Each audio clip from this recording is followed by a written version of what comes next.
Hello, Holger. Hello, Magdi. Could you continue a little bit with the screen is not perceived by the senses? I found this a very interesting pointer. Yes. The senses are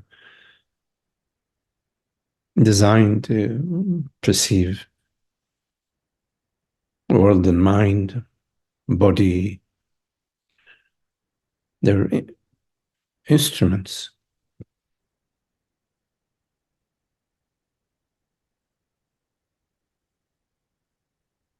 instruments of perception.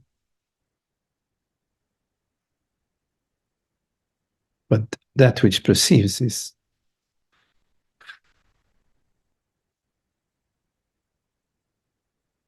it perceives thoughts in the world and bodily sensations via the senses, but it is not the senses which perceive.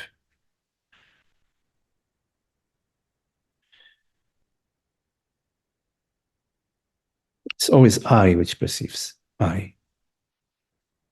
We know that. We know it intrinsically. We don't need uh, a proof, a mind demonstration of that. We know it directly that I perceive. It's sort of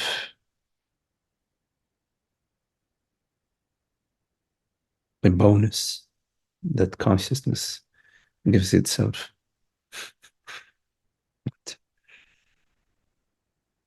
I know I am and I know I perceive. It's absolute. It's absolute. But this I, which perceives, uh, is not something that we perceive. Although we know I perceive, we do not perceive that which perceives like we perceive an oak tree in the yard or the reflection of the sun on the surface of the pond or the sound of the birds chirping.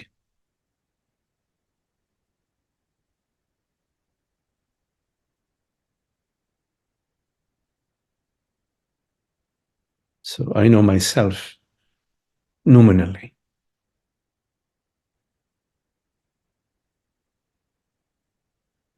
And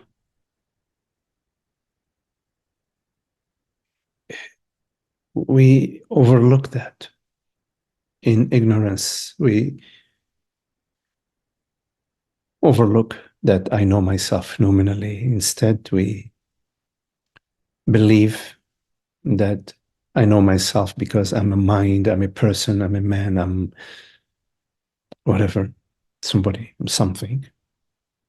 We believe that knowledge, knowingness is phenomenal. We believe there is such a thing as material knowingness, like an artificial intelligence that also knows that it is and knows consciousness and is conscious. That is the default mode in ignorance.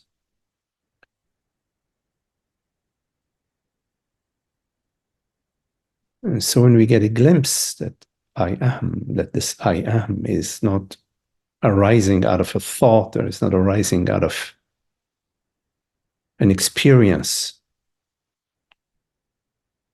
that glimpse is our key, is that little glitter in the darkness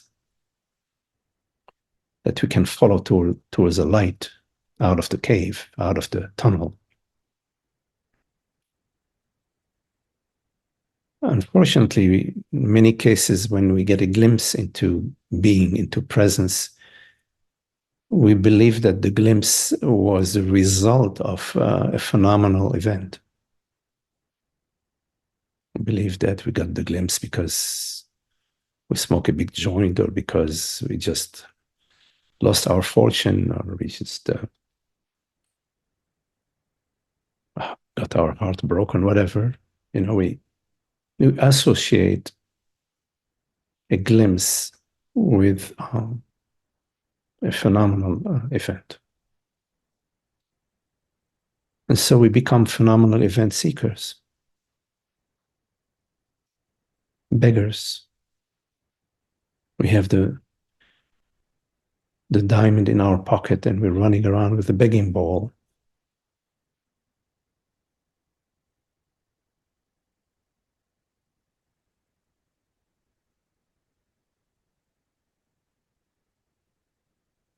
So we come to this meeting to be reminded, to remind ourselves, to be reminded by consciousness reminding itself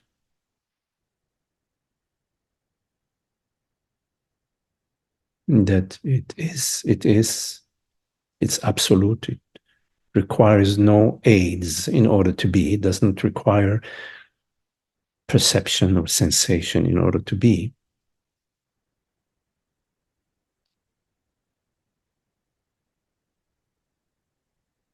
Therefore, amness is irrespective of world, body, mind, irrespective of namarupa, is irrespective of names and forms, it is irrespective of concepts and mentation.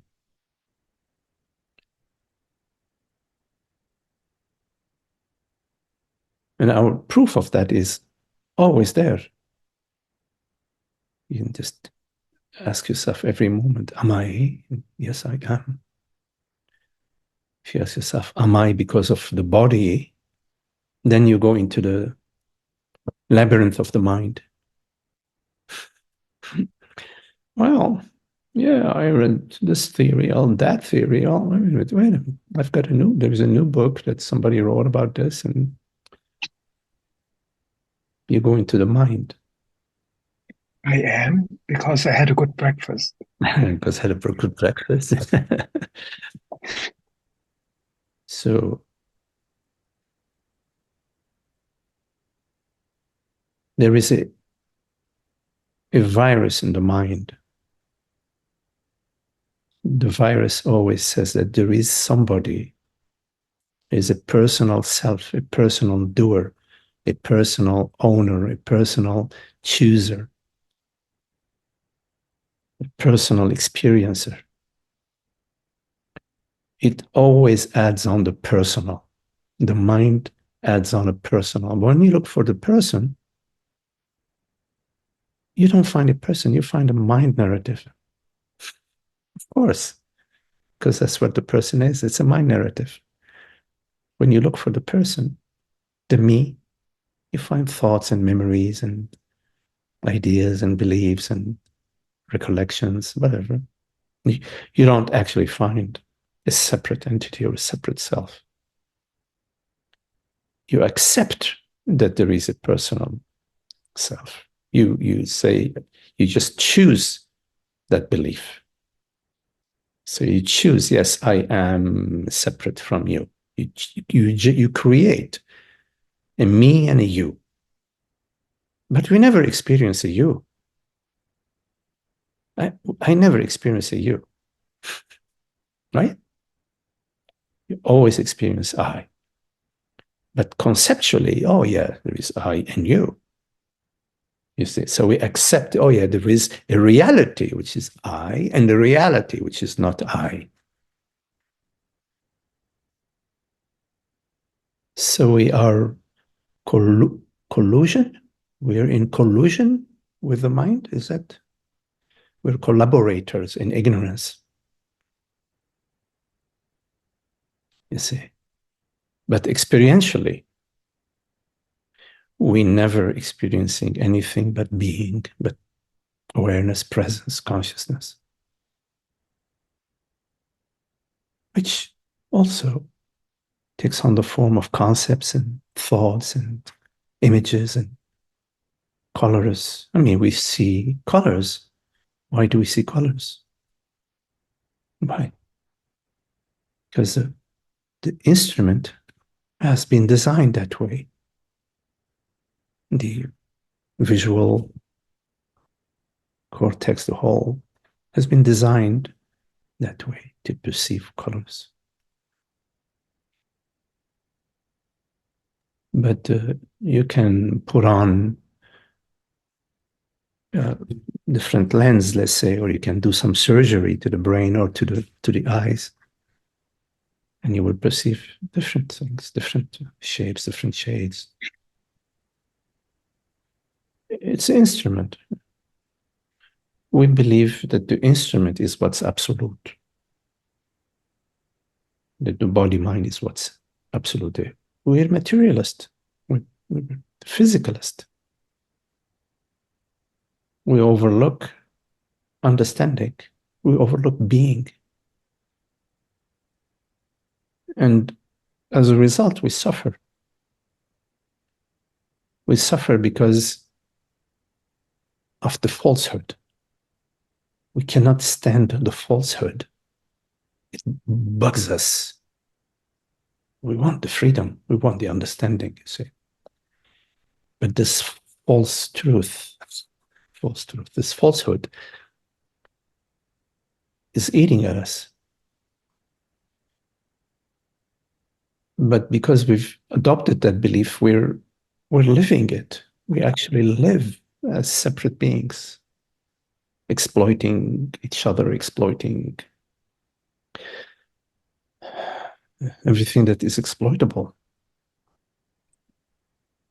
in order to preserve and maintain and safeguard the illusion, the me illusion. But it's deep within us. It's very troublesome.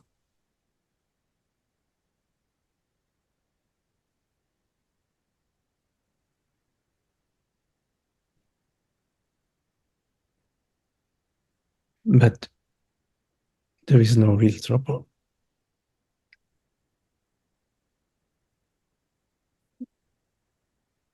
The understanding about no real trouble is a very important understanding. The liberating understanding that releases you from being a prey and a victim, a captor of belief, is subject to the mind.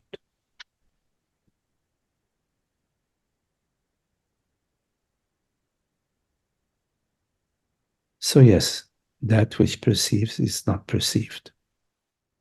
The body-mind instrument is designed to make distinctions in the realm of appearances. Oh, this is a cumulus nimbus cloud. This is a cirrus cloud. It makes these distinctions. Oh, this is a cloud that predicts rain.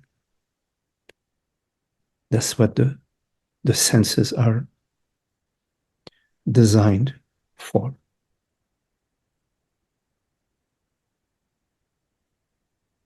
And awakening doesn't come from the mind or from the senses. It all comes from God. It comes from consciousness itself, from the source. When you taste that source, you're not tasting a storyline. You're tasting the real thing. It comes right from that taste of the mango. You cannot get it from the laboratory. You get it from the mango. So when you taste the mango, there are no stories about the mango, or you may have heard a lot of stories about mangoes, but when you taste the mango, there are no stories. And then there may be stories after you say, oh, it tastes like a mixture between orange and apricot and peach. But you have to taste the mango to really know the taste of the mango.